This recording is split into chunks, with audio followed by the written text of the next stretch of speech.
നേർവീഥി. നേർവീഥി. നേർവീഥി. Evangelist Kunjumon Thottappally ഇപ്പോൾ ദൈവവചനം പങ്കുവയ്ക്കുന്നു. ശ്രദ്ധിച്ചാലും.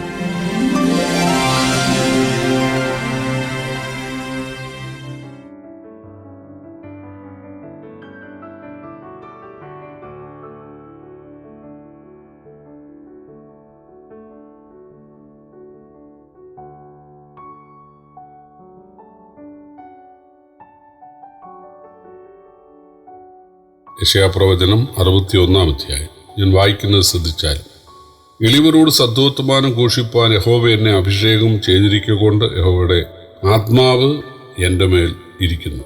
ഹൃദയം തകർന്നവരെ മുറിവ് കെട്ടുവാനും തടവുകാർക്ക് വിടുതലും ബദ്ധന്മാർക്ക് സ്വാതന്ത്ര്യവും അറിയിപ്പാനും യഹോവയുടെ പ്രസാദവർഷവും നമ്മുടെ ദൈവത്തിൻ്റെ പ്രതികാര ദിവസവും പ്രസിദ്ധമാക്കുവാനും ദുഃഖിതന്മാരായവരെ ഒക്കെയും ആശ്വസിപ്പിപ്പാനും സിയോനിലെ ദുഃഖിതന്മാർക്ക് വെണ്ണീറിന് പകരം അലങ്കാരമാലയും ദുഃഖത്തിന് പകരം ആനന്ദ തൈലവും വിഷണ്ണ മനസ്സിന് പകരം സ്തുതി എന്ന മേലാടയും കൊടുപ്പാനും അവൻ എന്നെ അയച്ചിരിക്കുന്നു.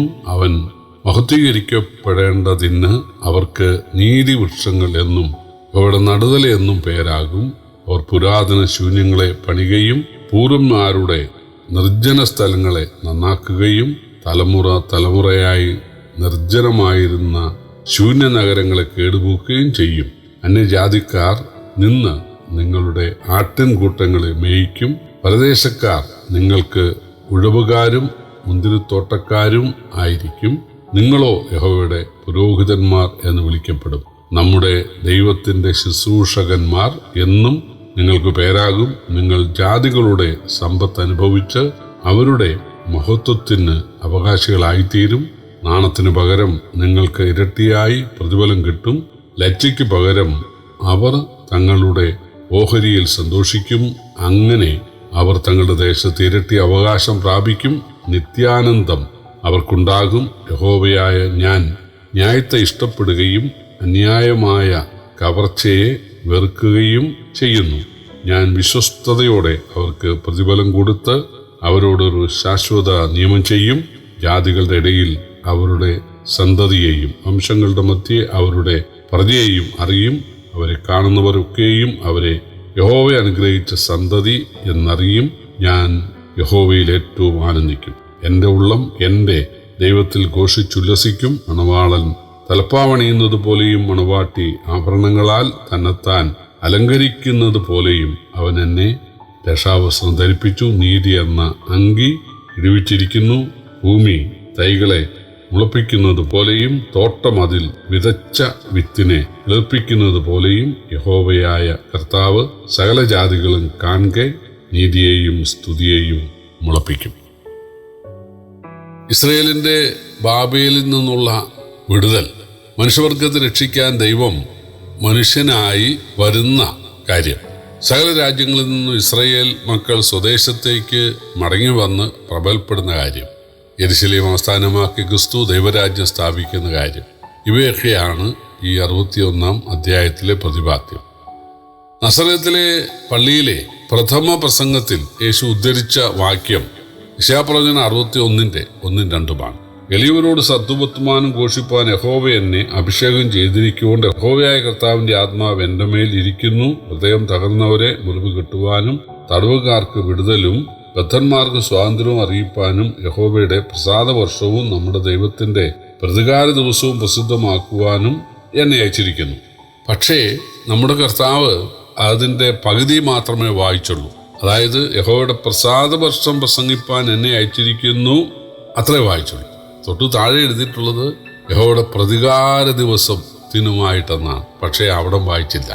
യേശുവിൻ്റെ 1-ാം വരവെങ്കിൽ പ്രസാദവർഷം പ്രസംഗിക്കുക, അതായത് സുവിശേഷം പ്രസംഗിക്കുക, അതായിരുന്നു ലക്ഷ്യം.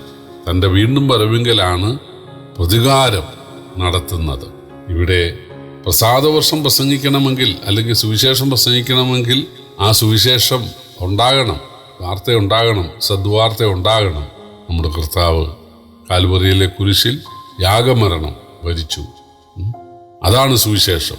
പൗലോസ് അപ്പോസ്തലൻ കൊരിന്ത്യർക്ക് എഴുതിയ 1-ാം ലേഖനം 15-ാം അധ്യായത്തിൽ എഴുതി, ക്രിസ്തു നമ്മുടെ പാപങ്ങൾക്ക് വേണ്ടി തിരുവെഴുത്തുകളിൻ പ്രകാരം മരിച്ചു, തിരുവെഴുത്തുകളിൻ പ്രകാരം അടക്കപ്പെട്ടു, തിരുവെഴുത്തുകളിൻ പ്രകാരം ഉയർത്തെഴുന്നേറ്റു. അതാണ് സുവിശേഷം. ഞങ്ങൾ ഈ വണ്ണം സുവിശേഷിക്കുന്നു എന്നാണ്. അപ്പോൾ നമ്മുടെ കർത്താവ് ഒന്നാമത് സുവിശേഷമായി തീർന്നു. രണ്ടാമത് ആ സുവിശേഷം പ്രസംഗിച്ചു. ആ സുവിശേഷം തൻ്റെ അപ്പസ്തോലന്മാരെ അല്ലെങ്കിൽ തൻ്റെ ശിഷ്യന്മാരെ ഏൽപ്പിച്ചു. അവരിന്നും പ്രസംഗിച്ചുകൊണ്ടിരിക്കുന്നു. ഏറെ താമസിയാതെ കർത്താവ് മടങ്ങി വരികയും പ്രതികാരം പ്രസംഗിക്കുകയും, അതായത് തന്നെ രക്ഷകനായി സ്വീകരിക്കാത്ത ആളുകൾക്ക് പ്രതികാരം നൽകുന്നത് ന്യായമാണ്.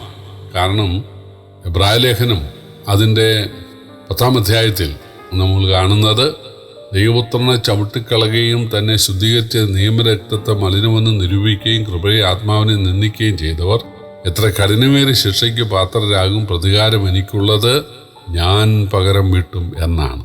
അപ്പോൾ മനുഷ്യവർഗത്തെ രക്ഷിക്കുവാൻ കാൽവറിയിൽ അതിദാരുണമായി കൊല്ലപ്പെട്ട കർത്താവിന് ആ സന്ദേശം ആളുകളെ അറിയിച്ച് രക്ഷിക്കുവാൻ താല്പര്യമുണ്ട്. പക്ഷേ ആളുകൾ യേശുവിൻ്റെ മരണത്തെ നിസാരവൽക്കരിച്ചുകൊണ്ട് അല്ലെങ്കിൽ യേശുവിനെ ചവിട്ടിക്കൊണ്ട് ആ ശുദ്ധീകരിച്ച നിയമരക്തത്തെ മലിനമെന്നൊക്കെ വിചാരിച്ച് മുന്നോട്ട് പോയാൽ പിന്നെ ഒരു രക്ഷാമാർഗമില്ല.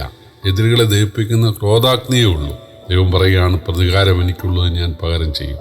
ദൈവം ഒരു ചോരക്കുഞ്ഞായി പിറന്നു വീണു, ദൈവത്വം തെളിയിച്ചു, അത്ഭുതങ്ങളും അടയാളങ്ങളും ചെയ്തു, അവസാനം കുരിശിൽ മനുഷ്യന്റെ ശിക്ഷയേറ്റ് മരിച്ചു. ഇതിലേറെ എന്താണ് ദൈവം ചെയ്യേണ്ടത്? ആ കാര്യം അവരെ അറിയിച്ചു. പക്ഷെ അവര് തങ്ങളുടെ മതം തങ്ങളെ പഠിപ്പിച്ചതാണ് ഇതിനേക്കാൾ ശരിയെന്ന് പറഞ്ഞ് അവര് വിദ്യാമൂർത്തികളുടെ പിന്നാലെ അല്ലെങ്കിൽ പാപത്തിൻ്റെ പിന്നാലെ പോയതുകൊണ്ട് അവർ തീർച്ചയായിട്ടും ദൈവത്തിൻ്റെ പ്രതികാരത്തിന് പാത്രരാണ് എന്നുള്ളതിന് ഒരു സംശയവുമില്ല. ഇവിടെ ഇതിൻ്റെ 4-ാം വാക്യത്തിൽ വായിക്കുന്നത്, അതായത് യേശുവിനെ രക്ഷകനായി സ്വീകരിക്കുന്ന ആളുകൾ നീതിവൃക്ഷങ്ങൾ എന്ന് വിളിക്കപ്പെടും എന്നാണ്. അത് ഞാൻ ആ വാക്യം വായിക്കാം. സിയോനിലെ ദുഃഖിതന്മാർക്ക് വെണ്ണീറിന് പകരം അലങ്കാരമാലയും ദുഃഖത്തിന് പകരം ആനന്ദതൈലവും വിഷണ്ണ മനസ്സിന് പകരം സ്തുതി എന്ന മേലാടയും കൊടുപ്പാനും അവൻ എന്നെ അയച്ചിരിക്കുന്നു. അവൻ മഹത്വീകരിക്കപ്പെടേണ്ടതിന് അവർക്ക് നീതിവൃക്ഷങ്ങൾ എന്നും യഹോവയുടെ നടുതൽ എന്നും പേരാകും. ഫിലിപ്പിയ ലേഖനം 1:11 നമ്മൾ വായിക്കുന്നത് ഇതേ ആശയമാണ്. നമ്മൾ ദൈവത്തിനായിട്ട് നീതിഫലം നിറഞ്ഞവരായി തീരും എന്നാണ്.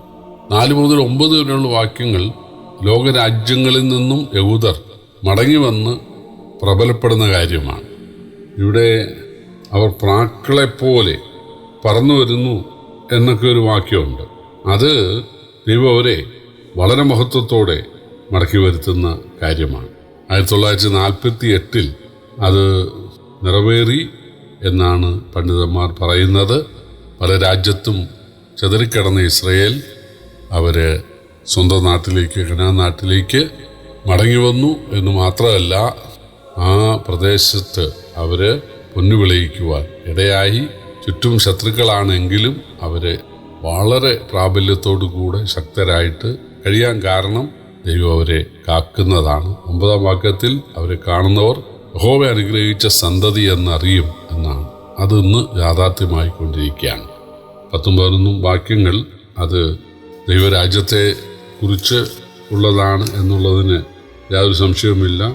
ഞാൻ യഹോവയിൽ ഏറ്റവും ആനന്ദിക്കും, എൻ്റെ ഉള്ളം അവൻ്റെ ദൈവത്തിൽ ഘോഷിച്ചുല്ലസിക്കും. മണവാളൻ തലപ്പാവണിയുന്നത് പോലെയും മണവാട്ടി ആഭരണങ്ങളാൽ തന്നെത്താൽ അലങ്കരിക്കുന്ന പോലെയും അവൻ എന്നെ രക്ഷാവസ്ത്രം ധരിപ്പിച്ച നീതി എന്നെ അങ്കി ഇടിവിച്ചിരിക്കുന്നു. ഭൂമി തൈകളെ മുളപ്പിക്കുന്നത് പോലെയും തോട്ടം അതിൽ വിതച്ച വിത്തിനെ കിളിർപ്പിക്കുന്നത് പോലെ യഹോവയായ കർത്താവ് സകല ജാതികളും കാണുക നീതിയെയും സ്തുതിയെയും മുളപ്പിക്കും.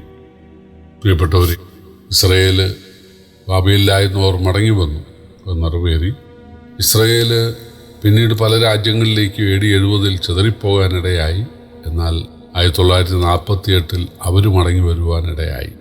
ഇതൊക്കെ ചരിത്രത്തിൽ സംഭവിച്ച കാര്യങ്ങളാണെങ്കിൽ ഏറെ താമസിയാതെ കർത്താവ് വീണ്ടും വരികയും താൻ വാഗ്ദാനം ചെയ്ത ദൈവരാജ്യം തീർച്ചയായിട്ടും ഇവിടെ സ്ഥാപിക്കുകയും ചെയ്യും. അന്ന് കർത്താവിനോടൊപ്പം വാഴണമെങ്കിൽ ഇന്ന് കർത്താവിനെ ഹൃദയത്തിൽ ദൈവമായി രാജാവായി വാഴിക്കുക എന്നുള്ളതാണ്. അതിനുള്ള ബുദ്ധി ഏവർക്കും കർത്താവ് നൽകട്ടെ. കർത്താവിൻ്റെ വലിയ നാമം വാഴ്ത്തപ്പെടുമാറാകട്ടെ.